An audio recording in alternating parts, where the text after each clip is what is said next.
¿Qué tal amigos de No Mires por la Ventana? Bienvenidos a una nueva entrega de esta su casa, su canal, su podcast. Yo soy su amigo Quique Huerta y es un gusto de verdad estar de nueva cuenta aquí con ustedes. Como ya habrán visto en la descripción del video y muy seguramente en el título, bueno, pues me acompaña una persona con la que ya teníamos muchas ganas de colaborar desde hace algún tiempo. Afortunadamente, pues aceptó nuestra invitación, ya un conocido también por la comunidad paranormal, que nos va a acompañar y nos va a traer, por supuesto, grandes historias para todos nosotros, directamente de una historia antes de dormir, mi estimado amigo Fernando. ¿Cómo estás, Fer? Te saludo desde Loma Bonita, Oaxaca. ¿Qué tal, Quique? No, pues un gustazo, Quique, de verdad, muy honrado de que me hayas invitado a participar en No Mires por la Ventana, un proyecto que he seguido desde hace mucho tiempo y que me encanta además. Tienes una forma muy particular y muy entretenida de enganchar a la audiencia y a las personas que lo ven, me incluyo. Entonces, no, pues, ¿qué te digo? Feliz, contento y dispuesto a que toda tu audiencia y todos tus seguidores pues se metan un buen sustito el día de hoy. Muchas gracias. Y estoy seguro que así será. Bueno, pues ya la experiencia como creador, mi estimado Fer, y además vivencias que seguramente has tenido a lo largo de tu vida y carrera. Pero bueno, antes, las comunidades se van renovando, por supuesto, va llegando gente nueva con nuevas inquietudes sobre el tema paranormal y seguramente habrá quien esté por primera vez viendo creación de esta línea. ¿Por qué no nos regalas tus redes sociales? Te presentas un poquito para que la gente que no ha tenido la oportunidad también te conozca. Por supuesto, Quique, pues mi nombre es Fer González, Fernando González. Mis redes sociales, bueno, me pueden encontrar en todos lados como una historia antes de dormir, principalmente pues desde luego en YouTube y en cualquier plataforma que sea su predilecta para escuchar podcasts. Ahí lo pueden encontrar fácilmente si ustedes teclean una historia antes de dormir. Y pues bueno, ya casi, pues, poquito más de 3 años creando historias desde historias completamente originales que han salido de mi cabeza, que he escrito y que he narrado y sonorizado para ustedes, hasta pues pláticas con otros creadores también, que últimamente lo platicábamos con Kike antes de empezar a grabar, qué bueno que se ve de esta mezcla de comunidades, qué bueno que estos creadores nos hayamos unido para hacer este tipo de colaboraciones que no hacen otra cosa más que enriquecer el contenido y que la gente pues lo pueda disfrutar de mejor manera. Y estoy seguro de que son tremendas historias después de esta larga carrera de más de 1000 videos ahí en el canal, mi estimado Fer. Y bueno, pues hoy un lugar enigmático, histórico, místico, lleno de muchísima cultura y tradición como lo es Morelia, que es donde tú te encuentras, si no me equivoco, y que no es un lugar desconocido del todo para mí. Ya tuvimos la oportunidad de estar por allá el año pasado con nuestro amigo Efraín Sosa, con quien también ya colaboraste y le mandamos un saludo, por supuesto. Sí, sí, sí, un saludo para el Y Efra. pues me encantaría escuchar porque no lo hemos oído todo y estoy seguro que eh, esta cosecha de historias, de vivencias sobrenaturales, va a ser muy difícil que se termine. Cada vez irán saliendo nuevas historias, eh, sumándose a las que todavía no hemos escuchado. Y me encantaría comenzar por ahí, mi estimado Fer, con alguna de estas historias de este lugar tan enigmático y tan bonito como lo es Morelia, Michoacán. Sí, Kike, fíjate que yo llevo ya en esta ciudad pues casi, ¿qué serán? 30 años. Yo soy de un pueblito muy cercano aquí a Morelia, que está a 35 minutos, pero desde mis tiempos de estudiante pues he tenido la oportunidad de estar muy en contacto con la ciudad. Una ciudad colonial, una ciudad histórica, una ciudad que se ha fundado a través de historias, mitos y leyendas desde su fundación por allá en el año 1541, si no me equivoco, mi querido Quique, pues desde ahí han comenzado muchas historias, muchas leyendas, muchas cosas que todavía el día de hoy seguimos recordando. Y pues mira, yo desde que estaba en mis tiempos universitarios, por allá en el año 2011, 2012, un amigo muy cercano me dijo, oye, ¿no te interesa una chamba de fin de semana? Hay oportunidad de que ganes un dinerito extra y todo esto. Y le dije, claro. Entonces él me invita a participar en lo que en ese momento eran diferentes, pues, para que lo entienda la gente quizá de otros estados que lo van a captar un poquito más rápido, como las callejoneadas que se hacen en Guanajuato, ¿no? Estos recorridos donde te van contando historias, donde incluso hay gente que las va de manera teatral, un poquito representando en diferentes sitios de la ciudad. Pues así era, así es todavía aquí en Morelia, ¿no? Entonces, ahí empezó un poquito mi contacto con estas historias, con estas leyendas, y me fui enamorando muy rápidamente de todo esto. Y pues bueno, ¿qué te puedo empezar a contar? Te decía, desde 1541, un dato por ahí curioso que luego me gusta mucho compartir es que para que una ciudad se pudiera fundar acá en la Nueva España, había ciertos requisitos, ¿no? Y uno de ellos era que el lugar tuviera pues cierta protección, que hubiera una cárcel, pero también que hubiera una carnicería. Para los españoles era muy importante que hubiera un abastecimiento continuo de carne, que hubiera ganadería. Y pues cuando la ciudad cumple con estos requisitos, se funda en un lugar muy peculiar que actualmente es conocido como San Francisco. Es uno de los templos más antiguos en la ciudad. Y una cosa que no todas las ciudades en México tienen, mi querido Quique, que sí es muy particular de Morelia, es que hay muchos sitios que están conectados de manera subterránea. Seguramente si tú viniste a la ciudad y tuviste la oportunidad de recorrerla, aunque fuera un poquito, probablemente tuviste contacto con esto de que hay muchos túneles por debajo de la ciudad que conectan diferentes templos. Y para empezar a contarte esta, porque es una gran historia lo que te voy a contar aquí, que creo que no la he contado de esta manera con nadie y creo que es la oportunidad perfecta para compartirla contigo y con todo tu público. Quiero hacerte una pregunta, Kike. Si a ti te hicieran esta pregunta, quiero que me contestes de la manera más rápida de lo que primero se te venga a la mente. ¿Qué es el tiempo para Quique Huerta? El tiempo es como una medida lineal de sucesos. Para mí eso sería el tiempo. Exactamente. Sí, creo que es la manera más, como todos lo podemos entender, pero esta ha sido una pregunta que ha fascinado a muchísimos científicos a través de la historia. Y uno de ellos, pues, es súper conocidísimo, ¿no? Albert Einstein, que por allá en el siglo, a principios del siglo XX, desarrolló estas teorías de relatividad y todo para tratar de explicar precisamente lo que es el tiempo, ¿no? Pero muchísimo antes que él, te estoy hablando de siglos antes, hay un personaje de la historia que se hizo esta misma pregunta. Y para iniciar esta historia que quiero compartirles, quiero también decirles que yo no soy religioso, yo no estoy como en ninguna religión en particular, pero sí me gusta mucho la religión, sobre todo vista a través del arte y la historia.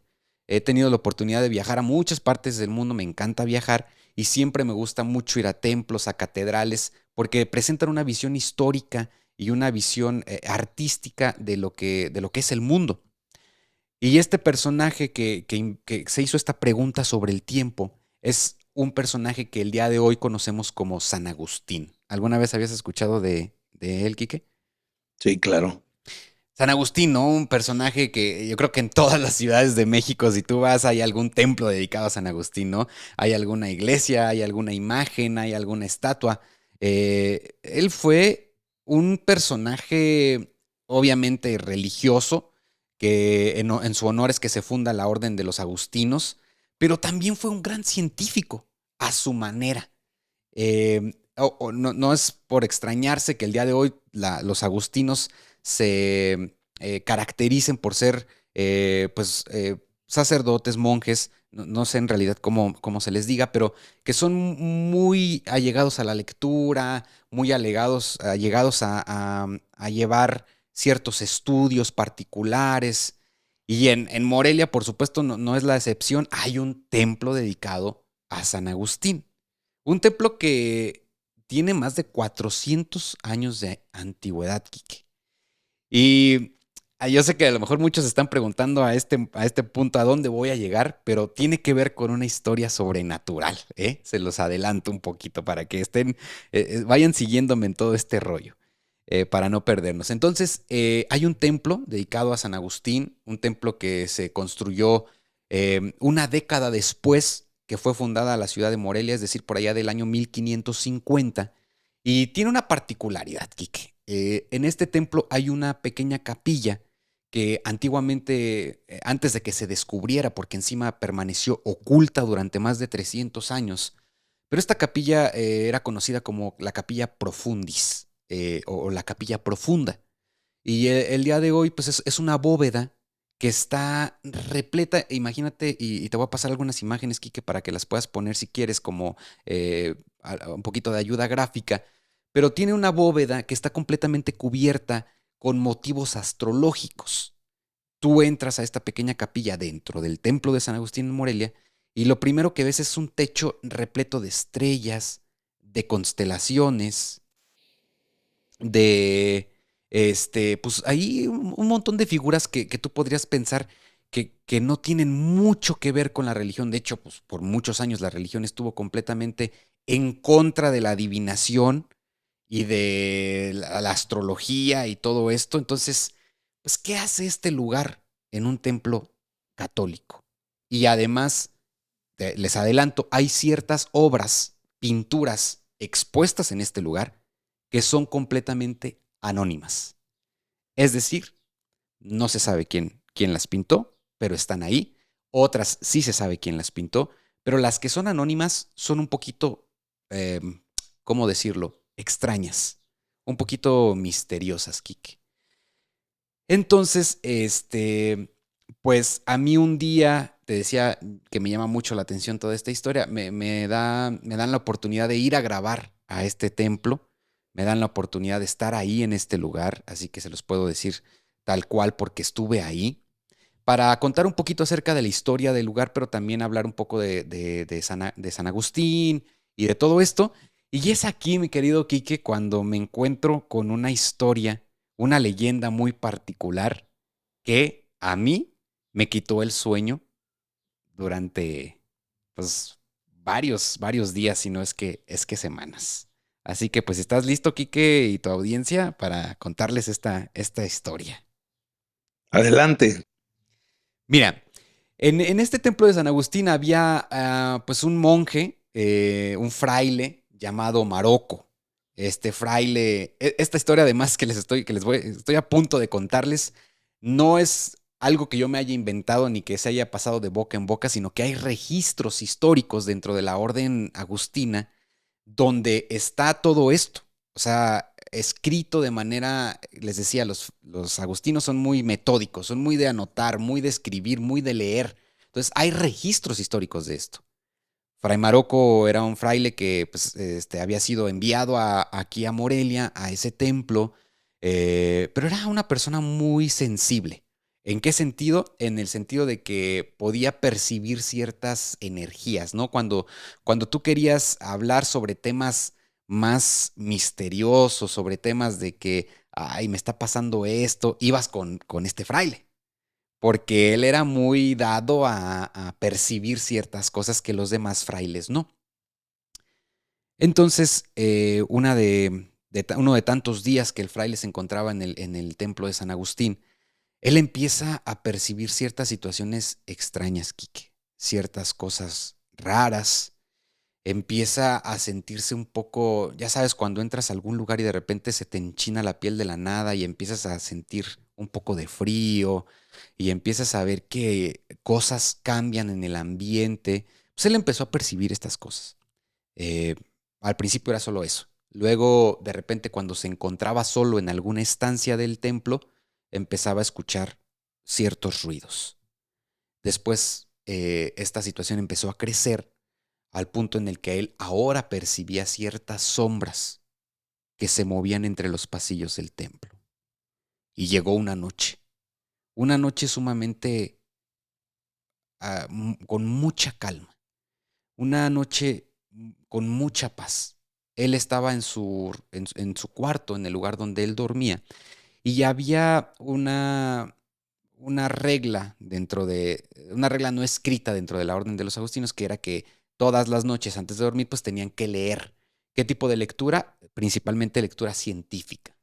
Entonces, Fray Maroco se encontraba en su cuarto, dispuesto a iniciar su hora de lectura, Obviamente no había electricidad, solo había unas cuantas velas que iluminaban el espacio. Y de repente, él empieza a sentir otra vez esta sensación, Quique. Esta sensación de que algo extraño está ocurriendo. Empieza a sentirse muy intranquilo. Y de repente, con la luz de la vela, él alcanza a ver un par de manos que se asoman de un rincón de su habitación. Un par de manos negras, con dedos largos y unas uñas completamente animalescas que se asoman entre la penumbra. Obviamente, yo creo que cualquiera de nosotros si ve eso, pues lo primero que haces es salir corriendo, ¿no? Pero Fray Maroco no. Fray Maroco guardó la calma. Él sabía que estaba frente a una presencia demoníaca. En ese momento lo supo de inmediato. Y lo primero que dijeron sus labios fue lo siguiente. Esto, repito, está en registros históricos. No me interrumpas porque estoy en mi hora de lectura. Esas fueron las palabras de Fray Maroco en ese momento, Quique. Las manos se quedaron ahí, la luz de la luna entraba por la ventana y de hecho lo encandilaba un poco al momento de leer. Así que las siguientes palabras de Fray Maroco fueron las siguientes. Quiero que coloques esas manos en la ventana para que me cubran un poquito la luz de la luna que no me está dejando leer adecuadamente. Aquellas manos demoníacas obedecieron las instrucciones del fraile. Terminó de leer y lo último que dijo fue, si mañana necesito de ti, yo mismo te invocaré. Esas fueron las palabras del fraile. Eso está escrito en los registros históricos del templo. Yo no sé, Quique, qué pasaba por la cabeza de este fraile, pero me parece de un temple, ¿me entiendes? De una calma asombrosa, porque cualquier otra persona que se encuentre frente a esta situación, pues, no sé, sale asustada, corriendo, buscando ayuda o lo que sea, ¿no? Los temas espirituales me queda claro que no eran ajenos a él. Muchas veces lo que es desconocido y motivo de miedo para algunos de nosotros, bueno, pues para otros puede ser simple y llanamente una oportunidad para interactuar con cosas que están más allá de nuestro entendimiento. Sin embargo, bueno, pues estas personas lo llegan a hacer de manera muy natural y no sé, no me atrevería a decir que no tenía miedo, porque creo que los seres humanos no funcionamos así. Los que suprimen el temor y los sentimientos en su cuerpo reciben otros nombres. Me parece más bien que a pesar del miedo se supo controlar, dominarlo y usar su entendimiento espiritual para entablar una especie de relación amistosa con esta leyenda de las manos negras, ¿no? Exactamente. ¿Ya habías escuchado esta leyenda alguna vez, Quique? No, te soy honesto, es la primera vez que la escucho y la verdad está impresionante. Y bueno, nos da una vista clara de cómo se van entrelazando los temas espirituales. Por un lado, estás en un lugar lleno de la presencia de Dios para los que tienen esta creencia, ¿no? Un templo San Agustino, de este famoso San Agustín de Hipona, erigido, bueno, pues para nada más y nada menos que alabar a Dios, ¿no? Y por otro lado tienes un fraile que es una persona dedicada a la vida espiritual en sí, que se le aparecen estas manos entendiendo que no es algo, algo bueno, ¿no? Y sin embargo, pareciera darle órdenes. Eso es algo que me llama mucho la atención y hace poco platicaba con un amigo y mucha gente criticó y cuestionó esto, el hecho de que los demonios muchas veces eh, pueden recibir órdenes en medio de un exorcismo, por ejemplo. Un sacerdote muchas veces lo puede hacer. Y hubo gente que dijo, no, eso no es cierto, eso está mal. Y mira lo que son las cosas. Estamos hablando ya de hace unos, ¿qué te gusta? Eh, por lo menos, ¿no? Que ya tenemos indicios de que esto sí era posible, ¿no? Por supuesto, aquí mi teoría sería que de alguna forma este fraile supo la identidad de este demonio. Y es bien sabido que cuando tú sabes con quién estás lidiando, sabes el nombre del demonio, es entonces que puedes ordenarle, por ejemplo, en el caso de un exorcismo, lo hacen los exorcistas, que tienen que saber el nombre del demonio para ordenarle que entonces por su nombre salga del cuerpo de la persona poseída. Entonces, déjame seguir con esta historia porque no termina aquí. Como Ok, tú lo dices, ok. como tú lo dices, Quique, empieza una serie, una cierta relación extraña entre el fraile y este ente demoníaco. Él ya lo veía seguido en los pasillos del templo, de repente veía las manos entre las penumbras de los pasillos a oscuras, en fin. De hecho, él empezó a ver que las manos hacían algo muy particular, y era que las manos apuntaban hacia un lugar muy específico en el templo. Entonces él empezó a llamarle mucho la atención esto. Un día decide seguir las manos hacia donde apuntaban, y lo que pasó fue algo muy raro porque él se topa frente a una pared. Las manos apuntaban hacia una pared, pero él empezó a decir, creo que hay algo más. Empezó, él siendo tan sensible con estos temas, como bien lo decíamos, empieza a percibir que hay algo más. Un día decide remover uno de los tabicones pues como de lodo que formaban esta pared, y es así como se descubre el espacio que te digo que permaneció oculto durante mucho tiempo. Es así como se descubre lo que hoy es la pinacoteca del Templo de San Agustín, este lugar adornado con estrellas y motivos astrológicos en el techo. Así lo descubren. La leyenda dice, esto ya no está en los registros, pero los que conocen la historia dicen que en ese mismo lugar Fray Maroco encontró un gran tesoro. No podríamos constatarlo porque esto no está en los registros, pero lo que sí está en los registros es que él empezó a ir mucho a este lugar. Lo mantuvo en secreto y de repente en las tardes se metía a este lugar y pasaba horas y horas y horas dentro de este lugar conviviendo con esta presencia demoníaca. Entonces, ¿qué ocurre? Que sigue permaneciendo oculto este lugar hasta hace muy poco que se abrió completamente al público, y encuentran estas pinturas de las que te hablaba, pinturas anónimas, pinturas que muchos dicen que fueron pintadas por Fray Maroco, pero otros dicen que en realidad fueron estas manos demoníacas las que ayudaron a Fray Maroco a crear este arte que hoy está expuesto en la pinacoteca del Templo de San Agustín. ¿Qué les quiero contar con todo esto a ti y a tu audiencia, mi querido Quique? Es que yo estaba en este lugar compartiendo estas historias durante un episodio para mi podcast, y fue ahí cuando completamente, en el momento en el que estábamos grabando, y solo había 3 o 4 personas dentro del templo porque fue a puerta cerrada. Estaba el encargado, estaba una de las secretarias y 2 personas del equipo de Una Historia Antes de Dormir. Estábamos grabando, platicando toda esta historia, cuando empezamos a ver cómo se movían sombras dentro de este espacio. Esto, se los juro, no es mentira. Esto, de hecho, si ustedes van al canal de Una Historia Antes de Dormir y buscan el episodio, el video que se llama La Pinacoteca del Diablo, ustedes van a ver que de repente hay ciertas reacciones de nosotros cuando estamos grabando, de que estamos viendo cómo al fondo hay sombras que pasan, sombras que se mueven.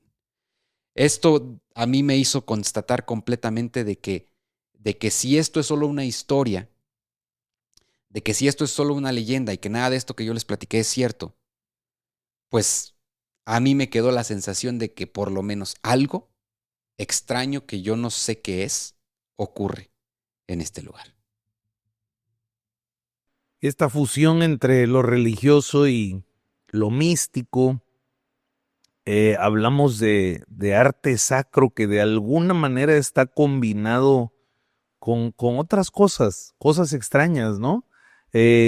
Hablabas de temas de los astros, símbolos religiosos. Me parece que es una fusión única eh, entre lo que es la espiritualidad de la época colonial y es lo que enriquece en gran medida, digo, a México, pero bueno, en este caso en particular a Morelia. Y hay muchas, muchas leyendas en estas ciudades. Es increíble. Como lo platicabas ya, bueno, estos famosos túneles subterráneos que conectan algunos lugares históricos y que pues seguramente tenían algún objetivo en particular. Ahora, bueno, pues lleno de leyendas, de historias y qué fuerte haber tenido la oportunidad, Fer, de haber estado ahí y sobre todo de presenciar manifestaciones que muchas veces se dan en estos lugares. No es tan fácil tener esa oportunidad y el que lo hayan vivido creo que es algo especial. Bueno, yo quiero pensar, ¿verdad?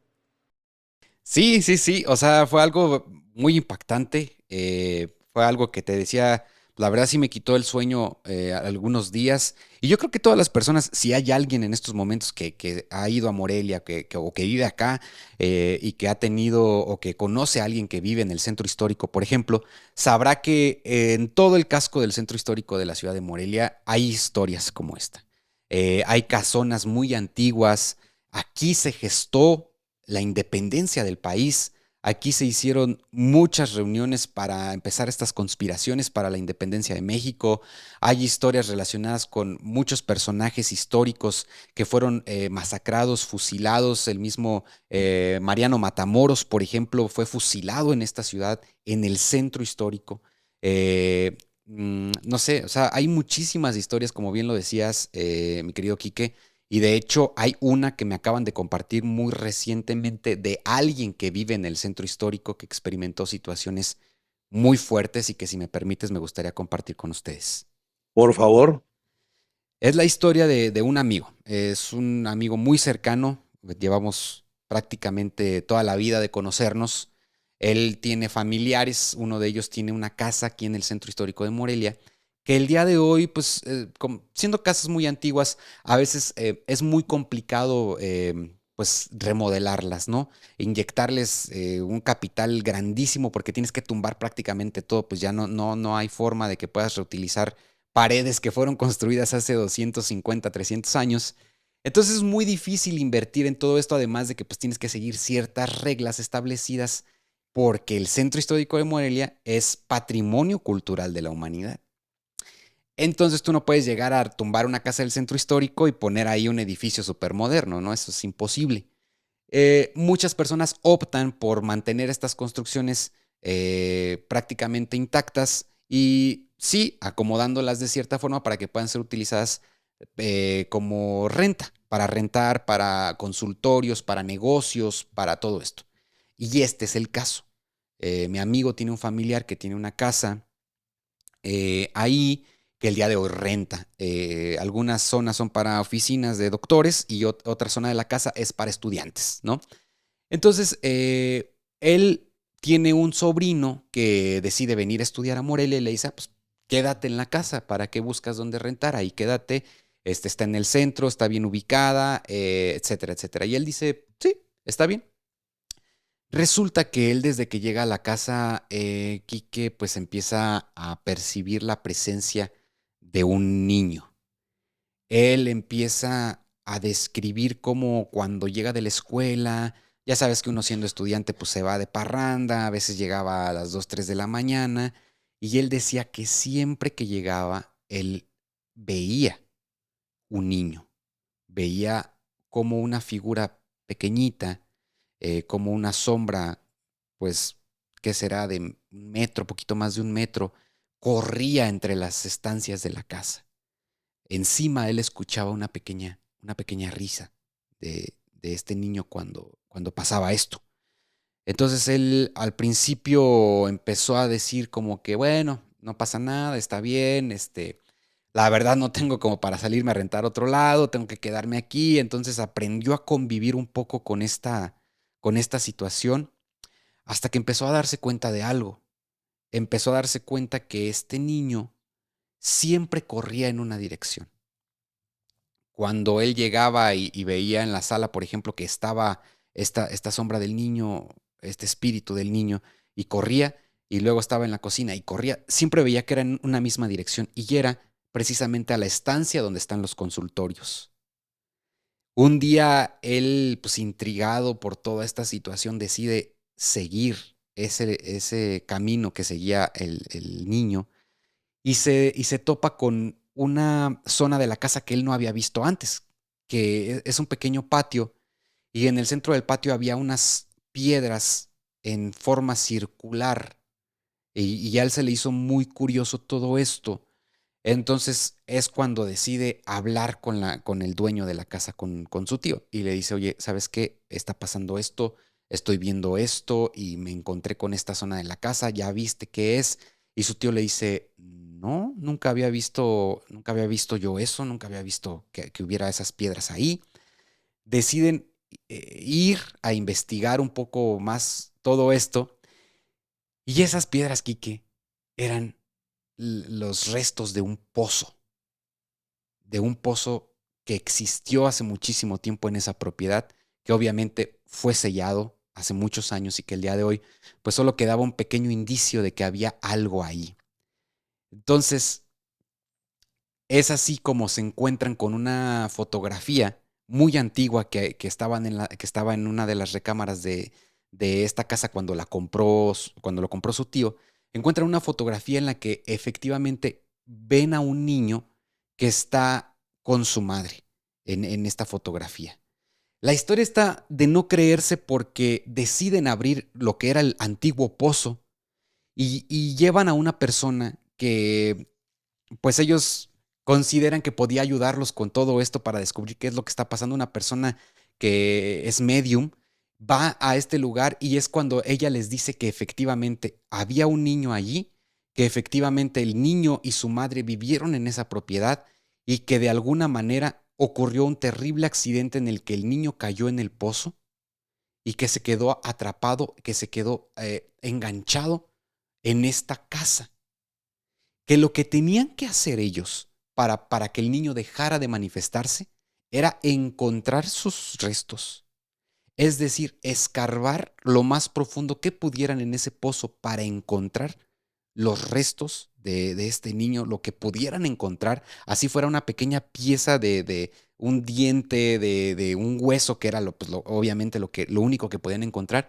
pero que encontrando una parte de él y llevándola a un cementerio, es decir, dándole una sepultura correcta, entonces por fin el espíritu de este pequeño iba a poder descansar.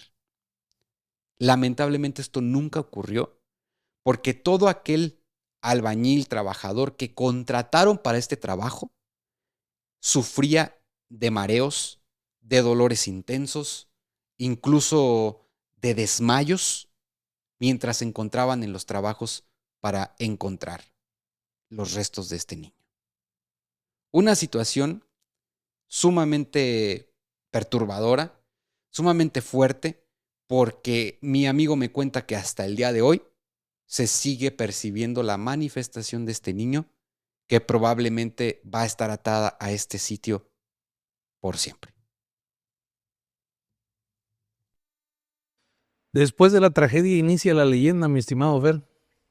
Es algo que se repite mucho en tantas historias y en este caso en particular. Estos lugares antiguos van revelando misterios con el paso del tiempo y sobre todo, como dices, bueno, en los centros históricos de las ciudades coloniales, las primeras de México, es muy común que cuando comienzan a hacer alguna construcción nueva, alguna remodelación, se van presentando este tipo de casos que no dejan de ser impresionantes. Y cuando vienen acompañados de manifestaciones de este tipo, nos dejan pensando muchas cosas. Eh, y cómo muchas veces creemos que, como ya la ciudad está muy urbanizada, ya han pasado muchos años, ya estamos sometidos a todo lo nuevo y tan alejados de nuestros ancestros, porque muchas veces dicen que los cuentos de terror son de los abuelitos, ¿no? O muchas veces se lo achacan a temas sociodemográficos o educativos, pero la verdad es que no, la verdad es que las historias siguen trascendiendo el tiempo y los lugares y el paso de los años. Digo, al final están ahí y muchas veces con cincel y mazo salen a la luz estas historias, ¿no? Increíble, la verdad, Sí, sí, sí. ¿no? Es que sí, como lo dices, quién sabe qué tantas cosas hay ahí atrapadas. Es que el gran legado del colonialismo, más allá de que se habla mucho de la imposición de la religión española, de que vinieron a matar, de que vinieron a saquear el oro y tantas cosas, sí, sí, sí, también. Pero más allá de eso, creo que el gran legado del colonialismo es ese sincretismo, esa unión entre lo religioso y los misterios y leyendas que ya había en Mesoamérica, y todo eso viene a formar parte de lo que el día de hoy es la cultura en México, ¿no?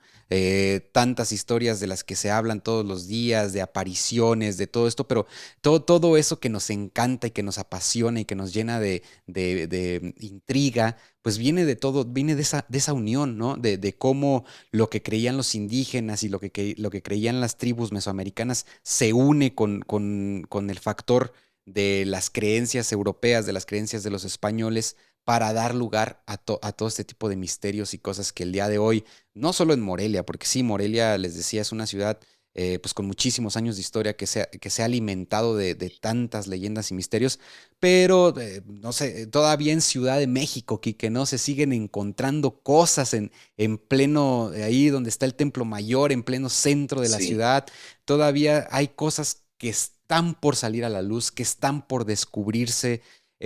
Ya lo ves con lo de las pirámides en Egipto, que tanto se habló de todas estas teorías conspirativas, aún no se sabe en realidad. Muchos dicen que hay una base alienígena, muchos dicen que no, que solamente son cosas ahí extrañas, pero todavía estamos muy lejos de conocer la verdad histórica real de todo lo que ha ocurrido en sitios con tantos años de historia como lo es esta ciudad.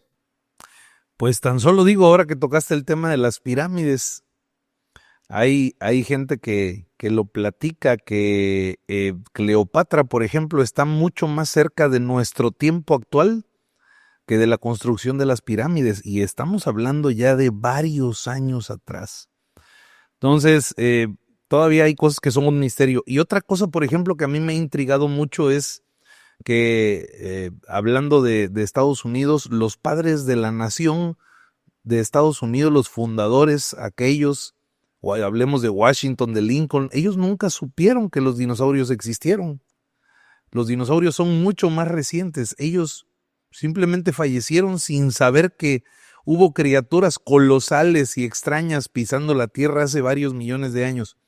La historia se sigue desenternando y va cambiando poco a poco. Tan solo acá en la región, en Tuxtepec, hace ya algunos años, no tantos, menos de 10, sin miedo a equivocarme, el Instituto Nacional de Antropología e Historia, a través de unas personas con alta tecnología, descubrieron que hay una ciudad eh, precolonial en la región de proporciones considerables, que pudiera ser una de las más grandes descubiertas hasta el día de hoy.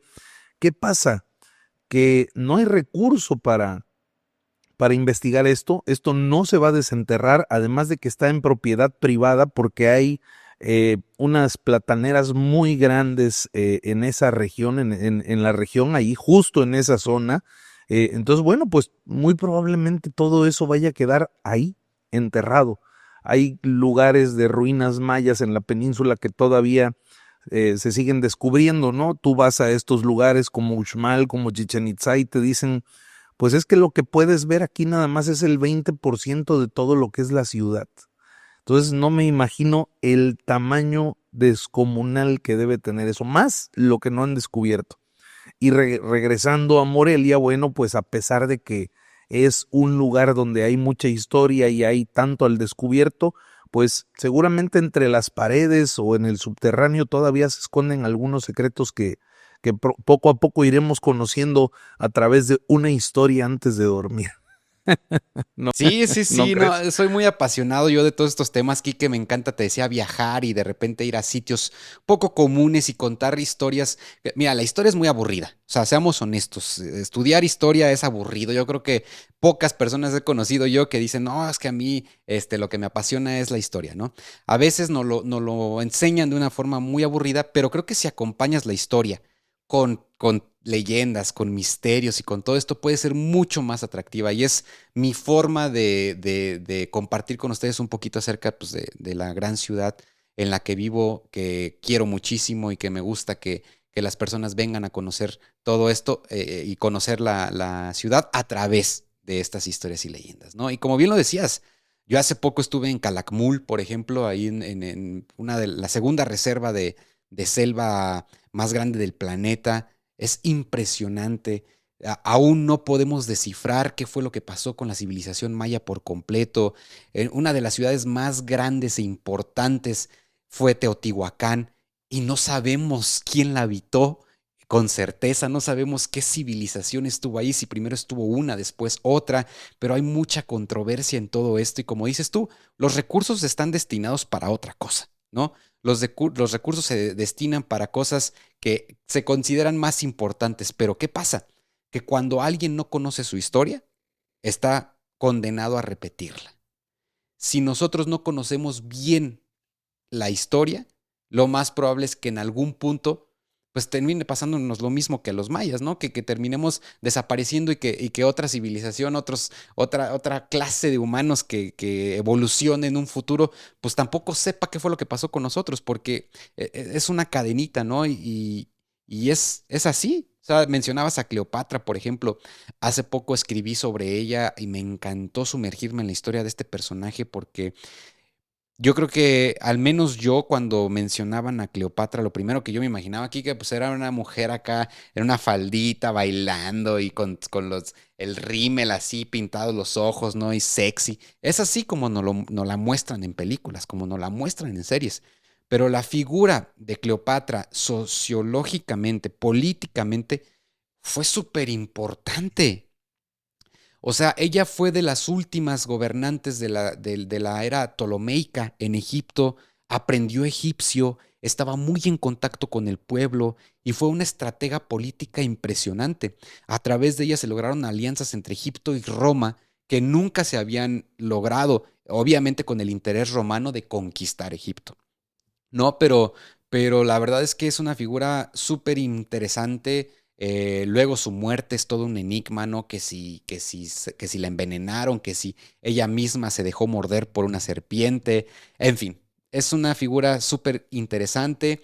Y yo creo que Egipto es uno de los lugares más fascinantes que existen en el planeta, precisamente por esto, ¿no? Los grandes misterios. Todavía se están descubriendo tumbas, todavía se están descubriendo lugares donde hay personajes importantes de esa época enterrados, el gran misterio de la tumba de Tutankamón, como personas que la descubrieron empezaron a morir bajo circunstancias extrañas, que si hay maldiciones, ¿no?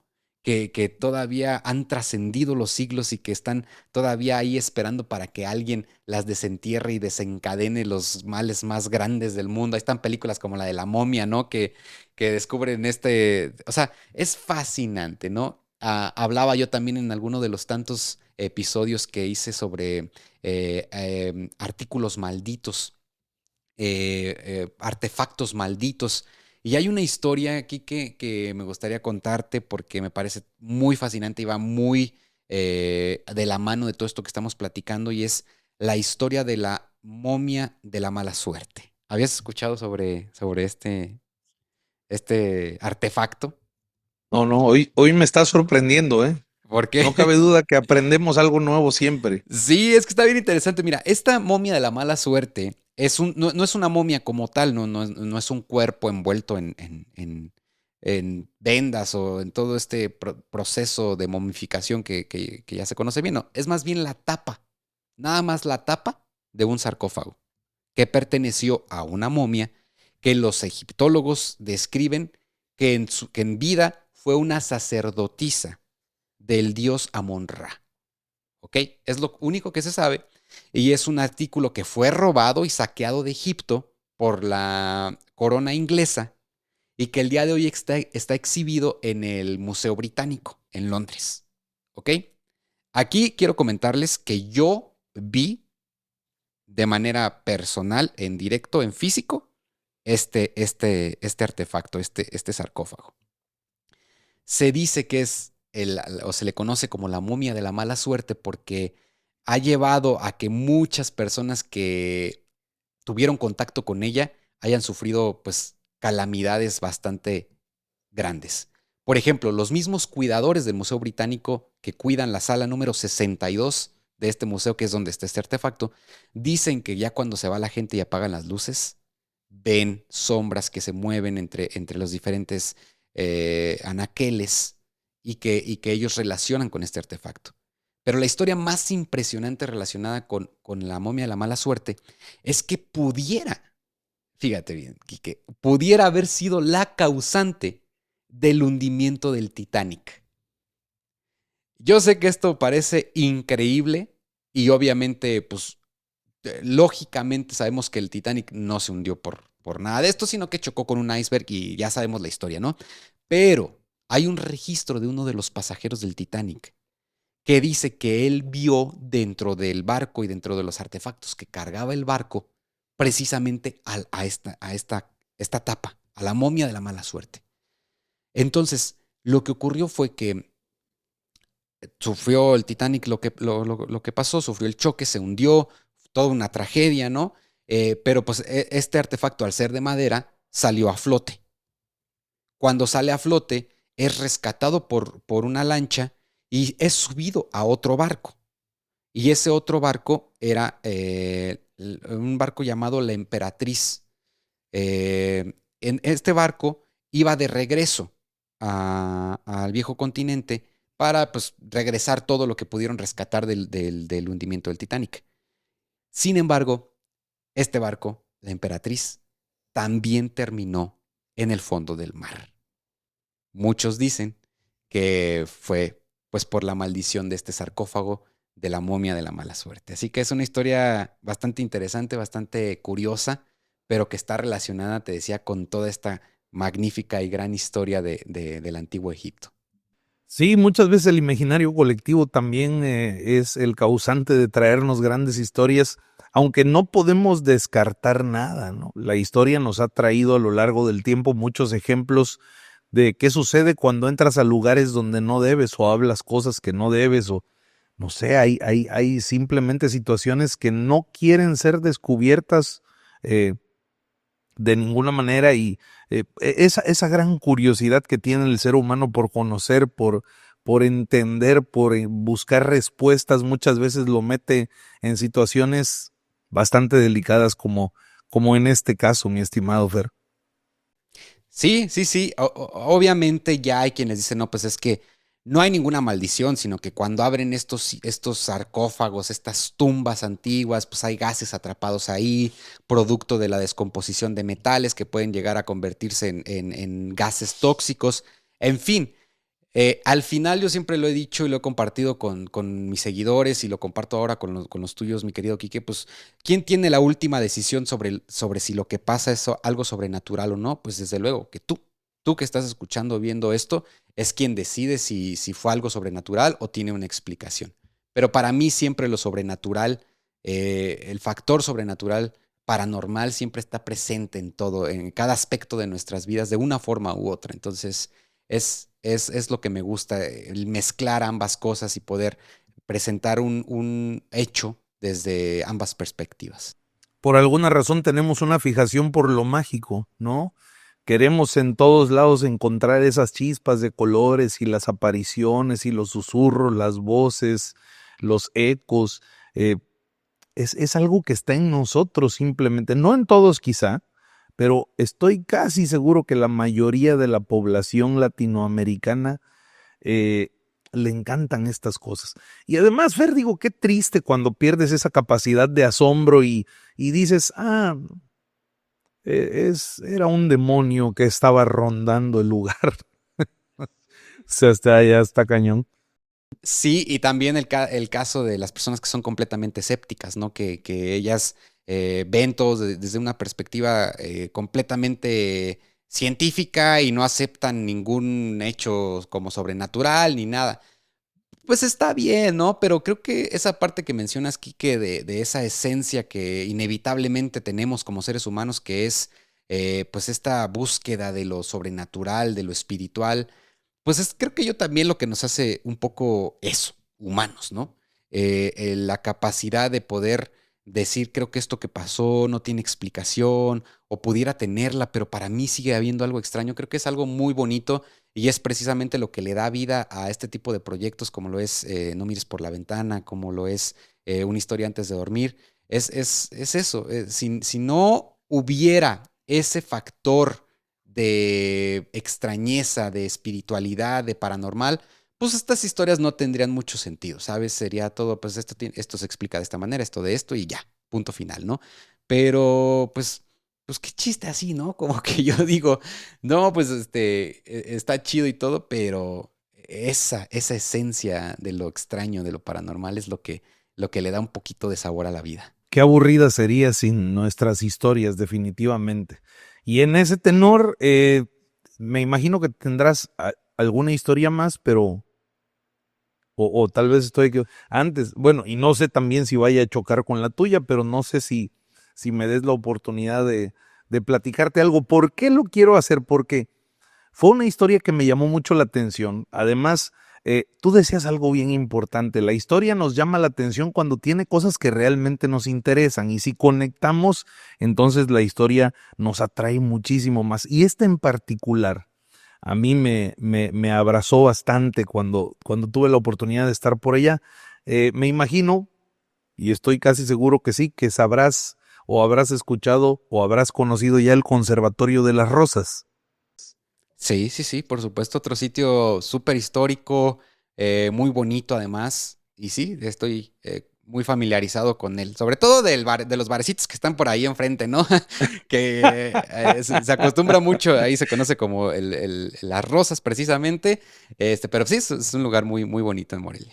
Bueno, esto te lo voy a platicar además porque quiero que me corrijas si no va por ahí la historia, pero una de las cosas que a mí me llaman mucho la atención, Fer, pues es todo el tema del arte, a lo mejor en casi todos sus aristas, sobre todo el tema musical, a mí me fascina.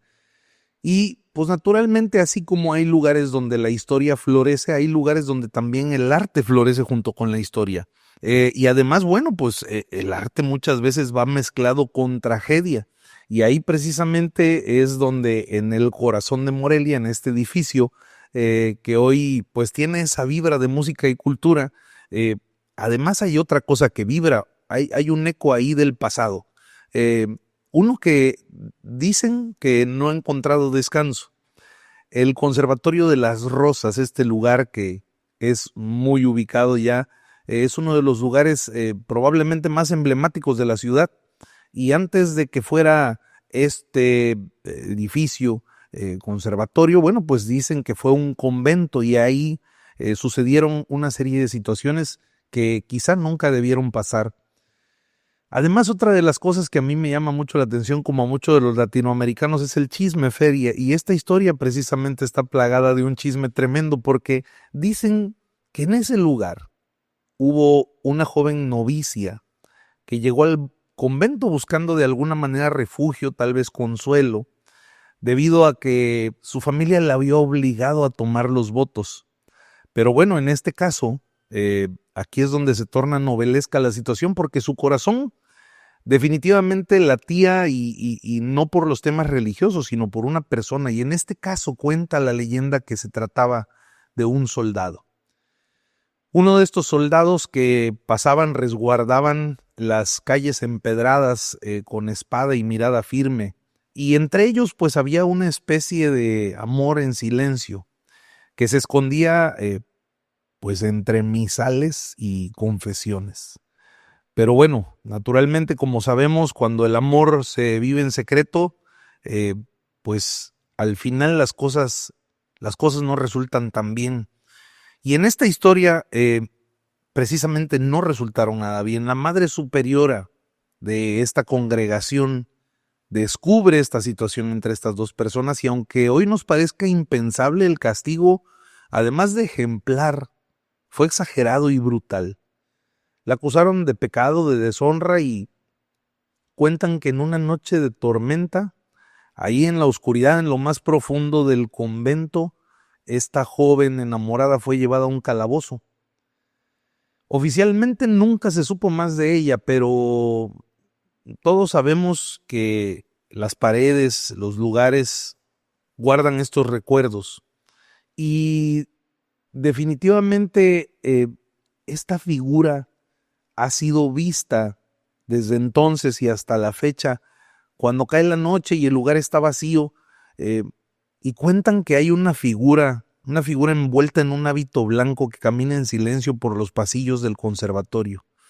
No lleva prisa, por supuesto, tampoco rumbo, pero hay un detalle mucho más oscuro. Lleva su cabeza entre las manos. Algunas personas afirman que la han visto desaparecer entre las cortinas del auditorio, otros que la escuchan rezar desde uno de los confesionarios. Y lo cierto es que dicen que nunca te mira directamente, porque no tiene ojos con que ver. Esa historia, mi estimado Fer, amigos, es una de las que más me ha llamado la atención. Ojalá algún día tenga la oportunidad de visitar en carne propia el Conservatorio de las Rosas y quizá conocer esa sensación de lo que se siente sentirse observado, aunque uno esté solo.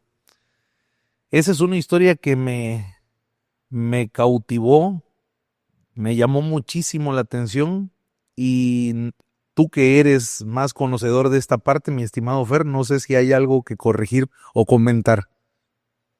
No, nada, de verdad que es que como lo dices, pues estas historias abundan, ¿no? Es bien interesante analizar esto desde una perspectiva un poquito más, sí, de manera social, religiosa, porque me causa un poco de interés, más bien mucho interés, cómo la religión de alguna forma condena el amor cuando rompes los votos, ¿no?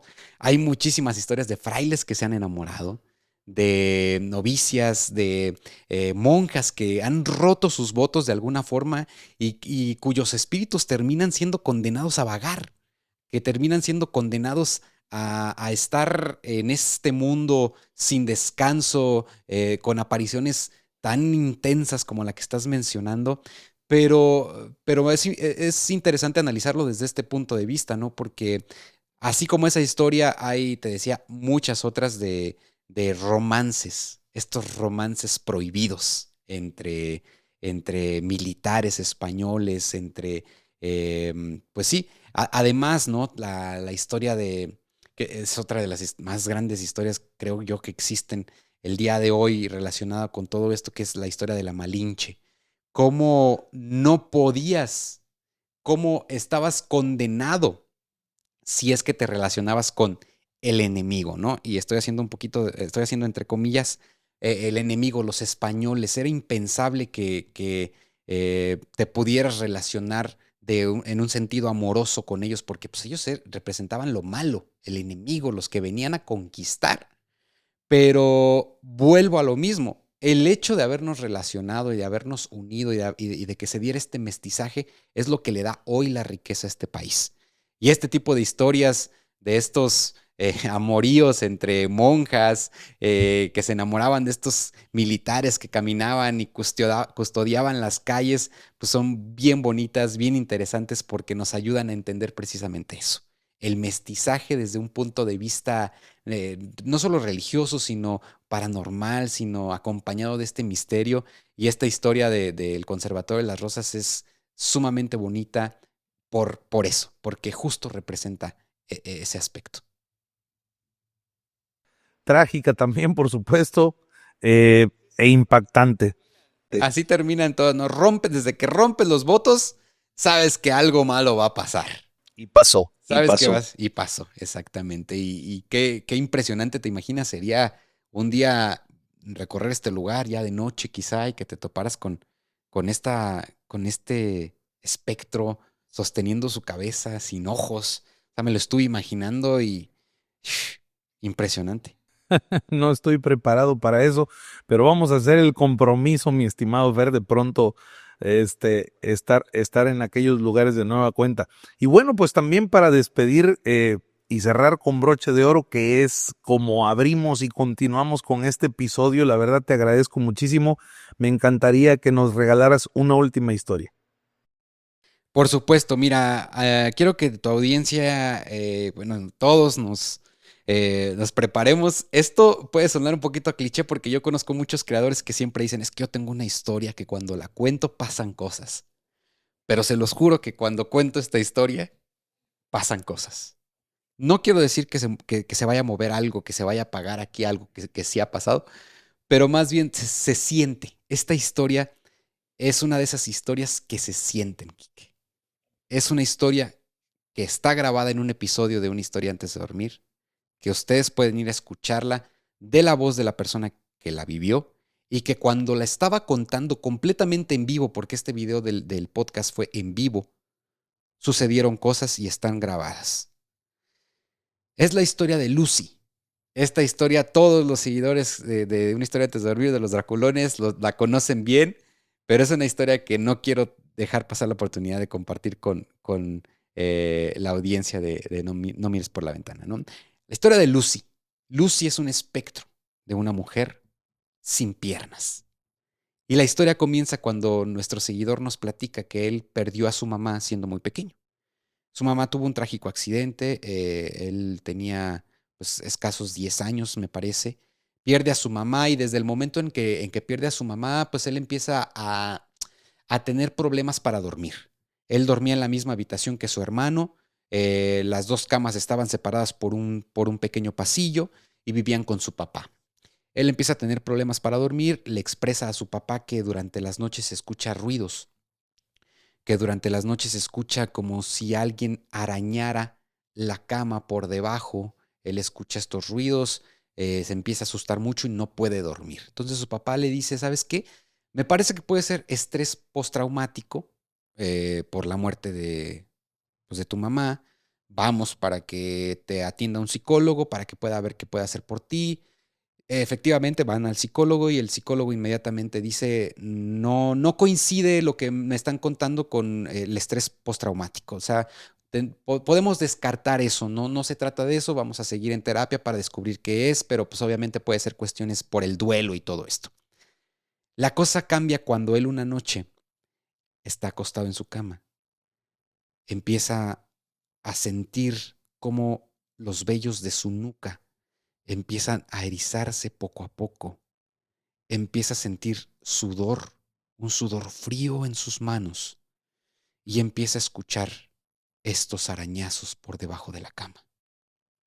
Inmediatamente él se pone alerta y decide, de una vez por todas, asomarse abajo de la cama para ver qué era lo que provocaba estos ruidos.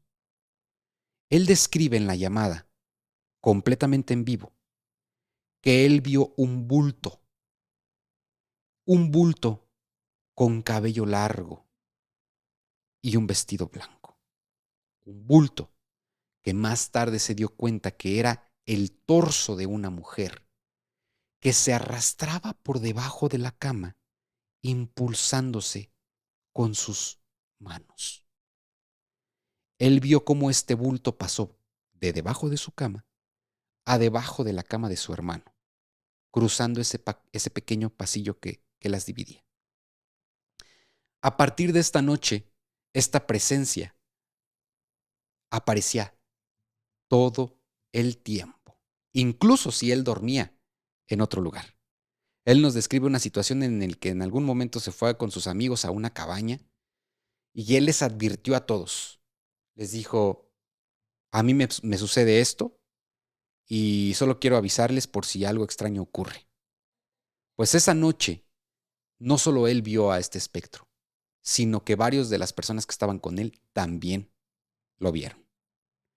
Él dice que este espectro se ató de una forma a él, como si una madre percibiera a un hijo que se quedó sin su mamá, un hijo que necesitaba el amor de una madre, y este espectro quizá era eso, de una forma pues obviamente completamente horrible. Quizá ese espectro en realidad en algún momento también fue una madre que perdió a su hijo, por lo tanto que coincidió, se unieron, él se ató a esta entidad que convivió con ella durante años, que decidió llamarla Lucy. Es así como él pasó todos estos años conviviendo con esta entidad. Él nos describe una situación en la que un día también estaba durmiendo con un amigo, empezaron a escuchar los ruidos y detrás de ellos, a sus espaldas había una escalera. Ellos estaban en una planta baja jugando al Nintendo y empiezan a escuchar ruidos. Cuando voltean, ven que por la escalera este bulto empieza a moverse con sus manos hacia abajo. Los dos salieron despavoridos y el día de hoy, nuestro seguidor que se llama Abdiel, a quien le mando un caluroso saludo, nos dice que él no puede dormir en una cama que tenga un espacio por debajo. Tiene que ser un colchón directamente en el piso o tiene que ser uno de estos box de cama completamente sellados, que no haya un espacio, porque su terror todas las noches de que Lucy aparezca no lo deja dormir. Es la historia de Lucy, el espectro de la mujer sin piernas, una historia que marcó para siempre el canal, que marcó para siempre una historia antes de dormir y que el día de hoy cuando la platico todavía se me enchina la piel, Kike. Yo creo que a más de uno de nosotros, sobre todo a los que tuvimos hermanos y dormíamos en la misma habitación, nos hiciste recordar precisamente ese pasillo entre las dos camas, eso que marcaba el centro de la habitación, eh, y que muchas veces era tan tenebroso de recorrer en las noches. Yo recuerdo que en la infancia, si había un momento en la madrugada en que me despertaba, porque bueno, pues a veces uno como niño dices, me levanto al baño en la madrugada, y también como adulto, pero ahora es más sencillo. Ahora es más sencillo bajar el pie de la cama, poner el primero en el piso y después el segundo, pero en aquellos años era un verdadero reto pensar que algo podía salir debajo de la cama.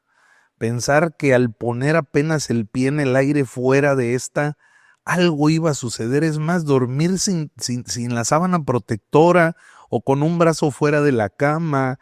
Si en la madrugada te dabas cuenta que tenías siquiera una mano afuera de la cama, hijo, yo creo que brincabas, no sé.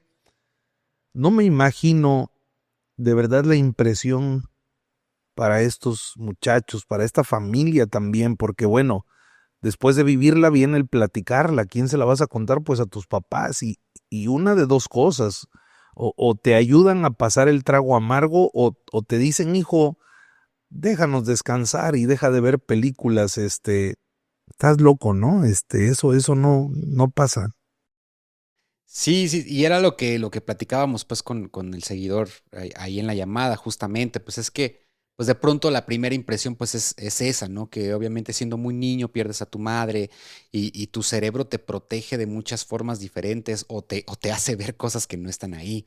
Pero el momento en el que él dice que aún estando con otras personas, en otras casas, en otras situaciones, seguía percibiendo la presencia de este espectro y que además las personas que estaban con él, que eran completamente ajenas a la situación, también percibían y veían a Lucy, es lo que te hace pensar que realmente hay algo muy, muy perturbador y oscuro en esta historia. Qué fuerte.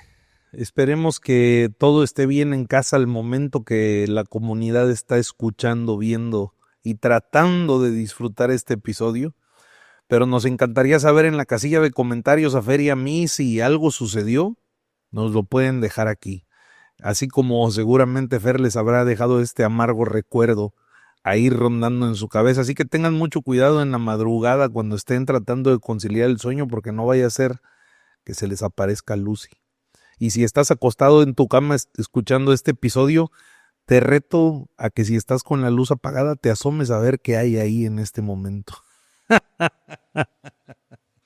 Risas malévolas. Sí. Déjenos ahí en los comentarios, por favor. Les decía, a veces no es que algo se movió o se apagó, sino simplemente si realmente sintieron lo que yo sentí cuando estaba platicando esta historia, que además le he platicado varias veces, pero les decía, siempre siento lo mismo y eso es un escalofrío que me recorre todo el cuerpo cuando estoy describiendo la situación que nos platicó Abdiel. Y si quieren escucharlo de su voz, pues ya saben, dense una vuelta al canal. Si me permites nuevamente invitar a tu audiencia, Quique, a que visiten las redes sociales de Una Historia Antes de Dormir, que se den una vuelta ya al canal de YouTube y en la plataforma, en su plataforma preferida de audio. Ahí pueden encontrar la historia de Lucy, pueden encontrar la historia de cuando fuimos al templo de San Agustín y pueden encontrar muchísimos más episodios donde hablamos de historia, de datos curiosos que han ocurrido, situaciones extrañas, cosas paranormales. Hay de todo, para todos los gustos, así que pues ya saben, los esperamos también acá en Una Historia Antes de Dormir. Y no solo se den una vuelta, suscríbanse, sigan su contenido ahí en todas las redes de Fer. Es contenido de muchísima y alta calidad, por supuesto, preparado además a mucha profundidad de conciencia. Y una de las cosas, mi querido Fer, bueno, pues que la verdad me gusta de estar platicando contigo es justo esos detalles históricos que siempre son importantes, el contexto no solo social, muchas veces antropológico, religioso, de los lugares donde se fueron desarrollando las historias. Eso es muy importante y es lo que enriquece, por supuesto, a todas estas grandes charlas que tenemos. Entonces, te agradezco muchísimo. ¿Algún comentario final? No, pues agradecerte también, Quique, por el espacio. La verdad que, como bien lo dijiste al inicio, ya teníamos tiempo queriendo hacer esta colaboración, queriendo platicar, queriendo compartir estas historias con tu audiencia. Y qué bueno que por fin se dio, así que pues ojalá que lo hayan disfrutado muchísimo. Déjenos ahí en los comentarios qué les pareció, si sintieron algo, si no. Y pues nada, invitarlos a que estén al pendientes porque también acá en Una Historia Antes de Dormir vamos a tener una colaboración con Quique Huerta. Vamos a estar platicando de casas embrujadas en México. ¿Cuáles son las casas más embrujadas en México y cuáles son las historias detrás de estos lugares? Así que pues atentos también por allá porque también estará esa colaboración disponible muy pronto. Muchas gracias, Fer. De nueva cuenta, gracias a toda tu comunidad. Un abrazo para todo tu equipo enorme y aquí tienes tu humilde casa. Gracias, Kike. Igualmente un abrazo para ti, para todos las personas que están sintonizando No Mires por la Ventana. Amigos, bueno, Morelia no es solo cantera rosa y calles empedradas, es un eco de muchas historias que aún susurran ahí desde las sombras. Monjes que caminan en silencio, campanas que doblan sin manos humanas, casas que guardan secretos imposibles y amores imposibles. Estas leyendas muchas veces no son solo cuentos, son advertencias. Representan heridas también, heridas del pasado, que muchas veces se niegan a cerrar. Así que bueno, la próxima vez que caminen por el centro histórico, yo te quiero pedir, detente, mira bien. Tal vez el reflejo en alguna de estas ventanas no sea el tuyo. Tal vez ese susurro no viene del viento. Porque en esta ciudad, la historia y lo sobrenatural caminan juntos. Y a veces, solo a veces, se atreven a contarte su verdad. Y una recomendación más, ya la conoces, no mires por la ventana.